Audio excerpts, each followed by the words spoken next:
So I built this shed here, just a pole building, and I put the racks in it. This is what I was using for drying my lumber in when I mill it up.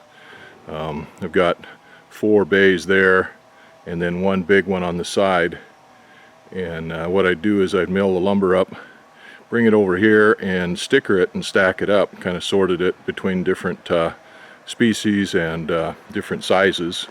2x in one bin, and spruce in one bin, and 1x in another bin, and I had red cedar and yellow cedar, and then when it would dry out I would pull it out and stack it up on this side. But I actually wound up having this side full of yellow cedar over here, and then this side these 2 bins with hemlock and spruce with some red cedar in it.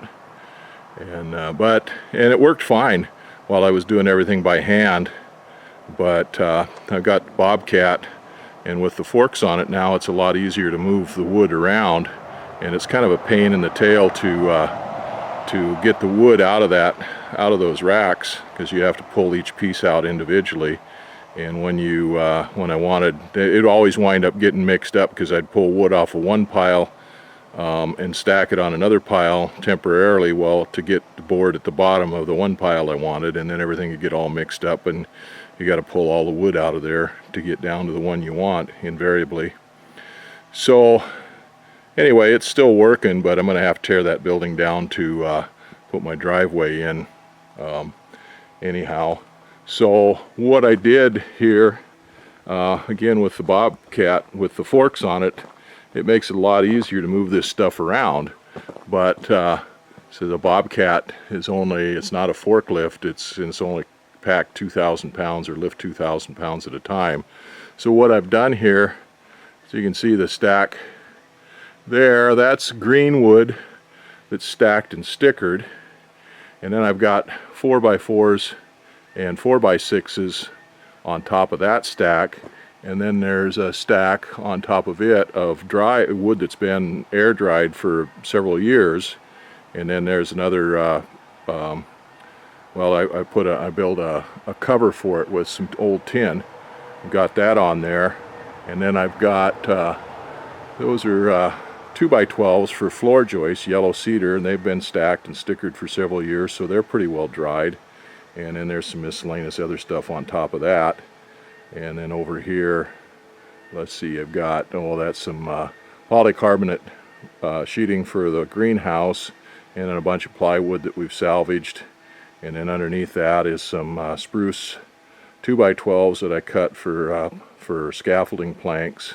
And then underneath that is some other stuff that I cut years ago, and I don't know whether it's any good or not, but I stacked it and stickered it to try to salvage it. It's spruce, and you can see the 2x12s there are stickered and stacked because they're green.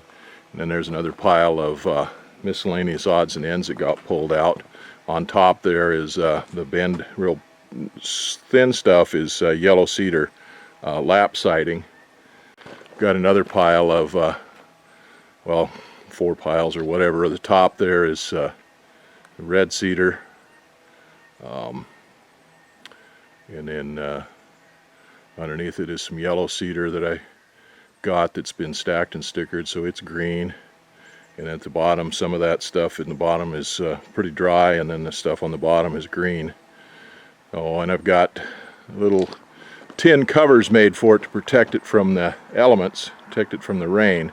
So the air can flow through it, it can dry, and it's protected from the rain, it won't get wet. I've got a whole bunch of plywood that we got the other day, some folks had, that was a really good price, and I need to get it stacked up, and I run out of 4x and 6x.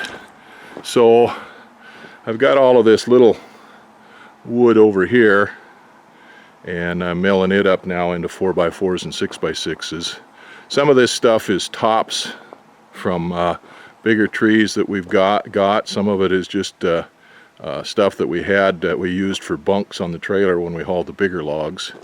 And so anyway, this is there's a yellow cedar, but well, some of that's a mixture of hemlock in spruce. Now there's some bigger logs in there too. Those will be milled up into something else. But this small stuff will be milled up for 4x6s and 6x6s, or 4x4s, and anyway, 4x and 6x. So here's one little one on the mill here. This one was probably the top of some tree. You see it's all wet. I took the pressure washer and washed it off real good to get all the dirt and stuff off of it to help the band mill last a little bit longer. And so these small logs like this are just about ideal for one of these small bandsaw mills, especially one like this where it's all done by manually, by hand.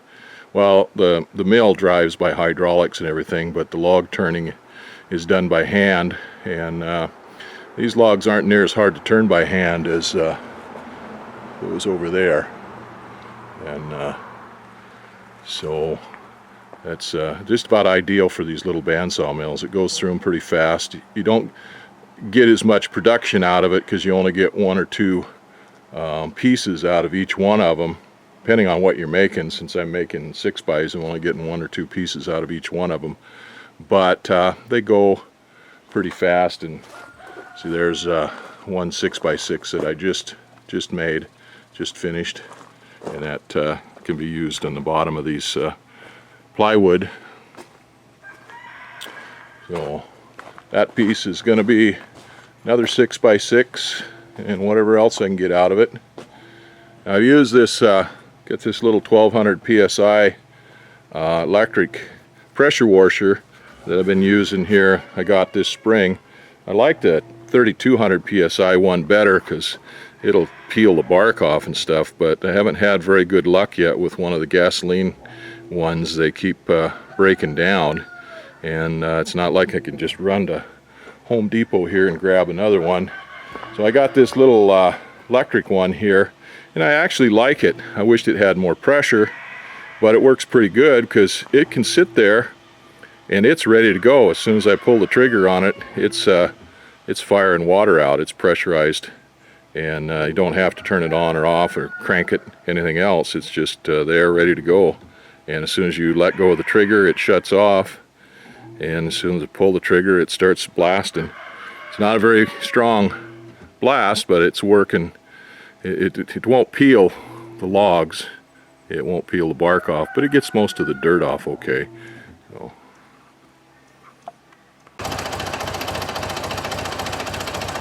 Okay, I got that log broke down.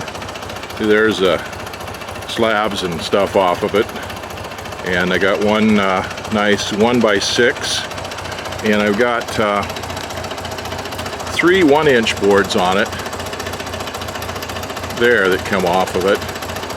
And so what I did was when I rolled the log over with a cant over, then I put the 1x's up against it because they were flitches. They had one raw edge on them, and I put them up on edge with the cant, so that when I milled the cant down, as I took that 1x6 off of it's also taking the raw edges off of those 1x's.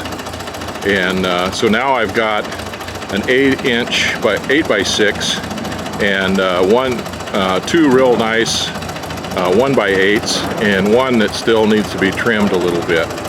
Now I was gonna take 2 inches off of that and make it into a 6x6 and a 2x6, but now I'm thinking maybe I'll just go ahead and split that down the middle and make 2 4x6s out of it, because I need 4x6s also.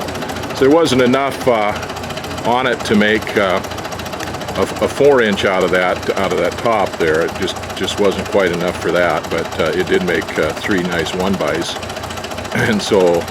And I could have made 3 more 1x's on this side, and but now I've got an 8x6, so maybe I'll go ahead and do that. I'll cut that down. I'll take those 1x's off from there and cut that 8x6 down into 2 4x6s. I think that's a hemlock anyway, and so it's heavier than hell. That spruce was heavy enough there, but this is a hemlock and it's even heavier. So by breaking it down into 2 4x6s, that'll be a lot easier to handle.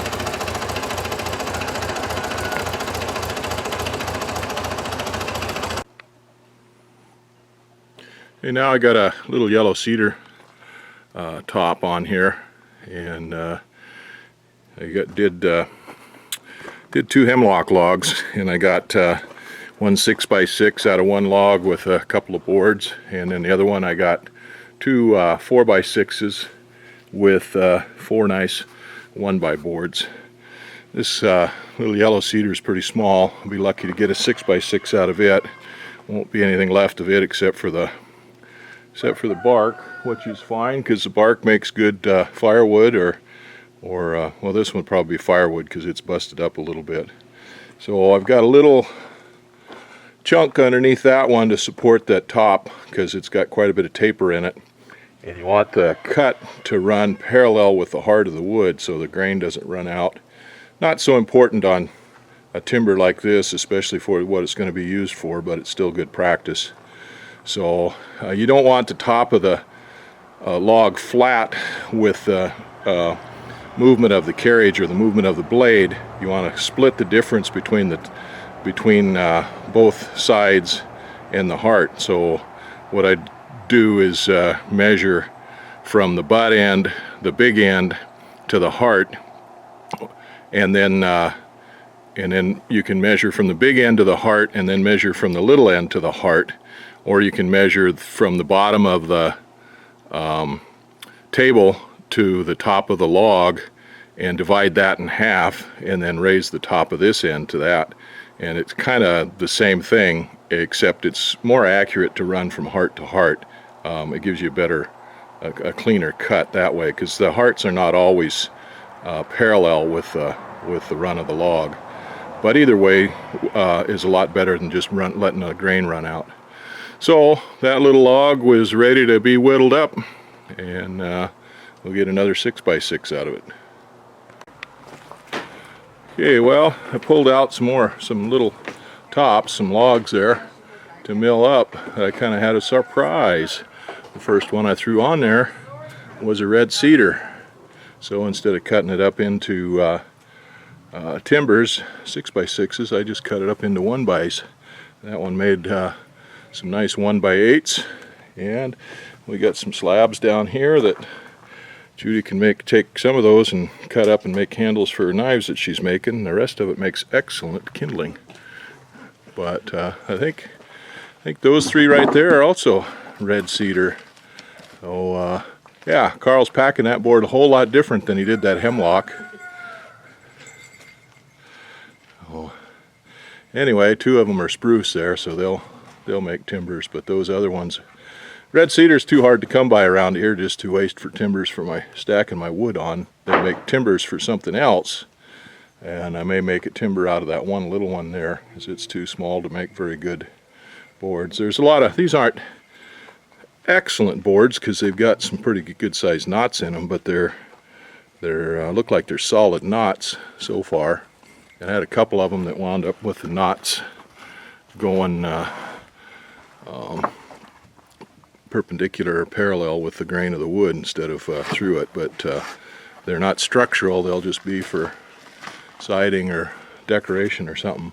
But sure smells a lot better than some of that other stuff. So makes it nasty red sawdust. Well, anyway, there's some western red cedar.